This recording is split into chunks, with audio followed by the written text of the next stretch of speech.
Time now for sports on 104.7 The Cave. Here's Ned Reynolds. Mike, the intern, Ned Reynolds, back together again. It's Monday morning. So I watched a video over the weekend of a kid breaking down what, obviously we know the players want more money, the owners don't want to pay money, et cetera, et cetera. Time is old as time itself. A tale as old as time itself. But I thought what the kid did was really interesting because it broke down the teams in baseball and what they're actually spending, the teams like the Dodgers, the Sox, et cetera, and then the teams on the other end of the spectrum, like the Marlins, who are just way under the cap. It's not only about bringing the salary cap down, but also bringing the floor up. So it's really only 10 teams right now in Major League Baseball fit in that range that they're proposing. I think we're in for a conversation, I guess, at the very least. Well, you're making a reference to the contract, which dissolves on December the 1st. And yes, and I think the biggest deal that was made over the weekend with Tyrick Skubal going to the Dodgers, that really sets the stage for what's going to happen in these contract talks, because the key to it is the owners want a salary cap. They want somebody or some entity, a legal entity, to control them. They can't control themselves. And there's also a suspicion that some of the owners get together and make their own deals and plans and so forth and so on. That part of it I don't know. But in terms of them wanting to win, of course they do. But there's only so many markets that have any money, and the Dodgers do have the money. How do you control it? Well, it is a free enterprise society. The big deal was Skubal to the Dodgers. Skubal had been with the Detroit Tigers his entire career, which is 6 years, and he was 61-42 for them with 2 Cy Young awards. He is a really, really top-notch pitcher, and he will help them. So you say, oh, wait a minute, what's he going to do? He's going to the Dodgers pitching staff. Well, folks, right now, as we speak, the Dodgers pitching staff is Yash Yamamoto, who is the standout. He's a star. Justin Wrobleski, who's pretty good. Emmett Sheehan, Rory Sasaki, and Eric Lowther. Wait a minute, who are these guys? What? That's not the Dodgers. That is right. They are the Dodgers' backup pitchers because Los Angeles is waiting for the recovery of Tyler Glasnow, Blake Snell, and some guy named Ohtani, who's out with a knee injury. They're the pitchers that Skubal will be joining, and that makes a very, very good pitching staff. The Dodgers gave up some talent. A kid named Zaire Hope, who had 23 home runs for the Tulsa Drillers this year. He's a big, stocky kid who can really hit. A pitcher named River Ryan, who has pitched with the Dodgers 2 years ago. He got a couple of starts with them and then blew out his arm and sat out all of last year with Tommy John. And River Ryan, folks, went to college at UNC Pembroke. Mean anything to you? Of course, the basketball coach is Drew Richards from Logan Rogersville. Now, whether or not this kid Ryan ever played basketball, I don't know. And at a D2 school, everybody knows everybody else. So I'm sure that Drew knows him pretty well. And a pitcher named Brady Smith, who is a cool 0-7 this year. That was the big deal. And it's the trading deadline is 5 o'clock this afternoon. We'll see what goes on from here on. I think most of the moves were made over the weekend, like you said. But back to that explanation that kid did, I watched.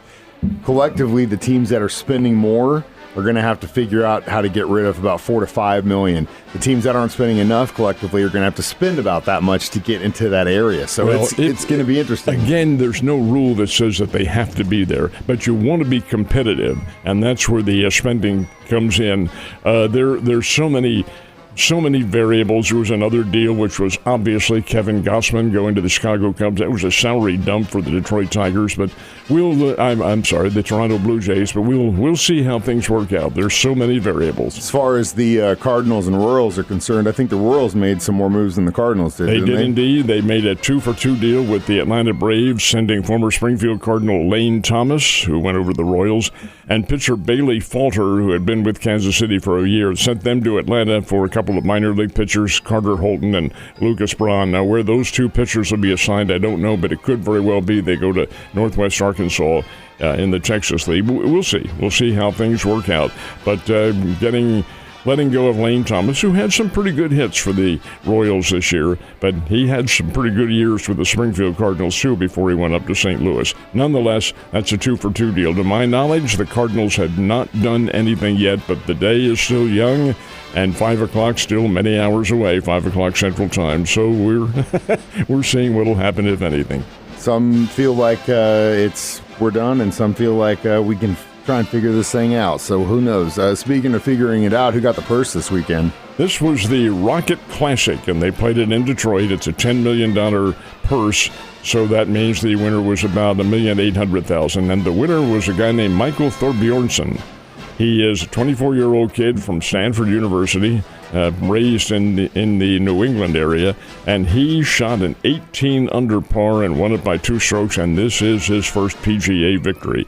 Thorbjornsson has been out on the tour. He's been there in the hunt on a couple of occasions, but he finally put it together in the Rocket Classic at the Detroit Golf Club.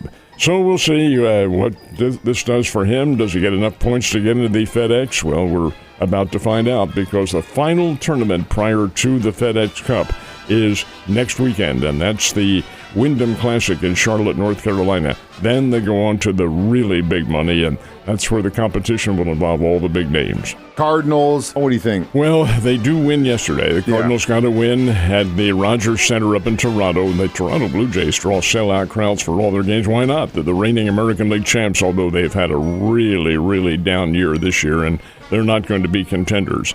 But the Cardinals do win yesterday with 4 runs in the 9th inning and broke a 1-1 tie and win it by a score of 5-1. That's outstanding, because the Cardinals haven't done that.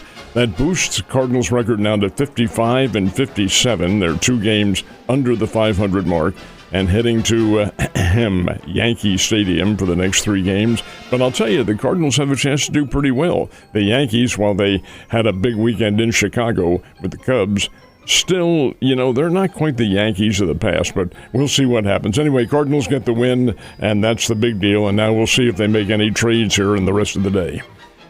Royals getting swept by one of the worst teams in baseball this weekend was not what I wanted on the menu. Not what my buddy Art Haynes wanted either, and he was out there to watch it. I know he was. And yesterday it was capped off by a Colorado 8-1 win, with the Rockies scoring 6 runs in the 6th inning, and a sweep. Colorado gets a sweep of Kansas City.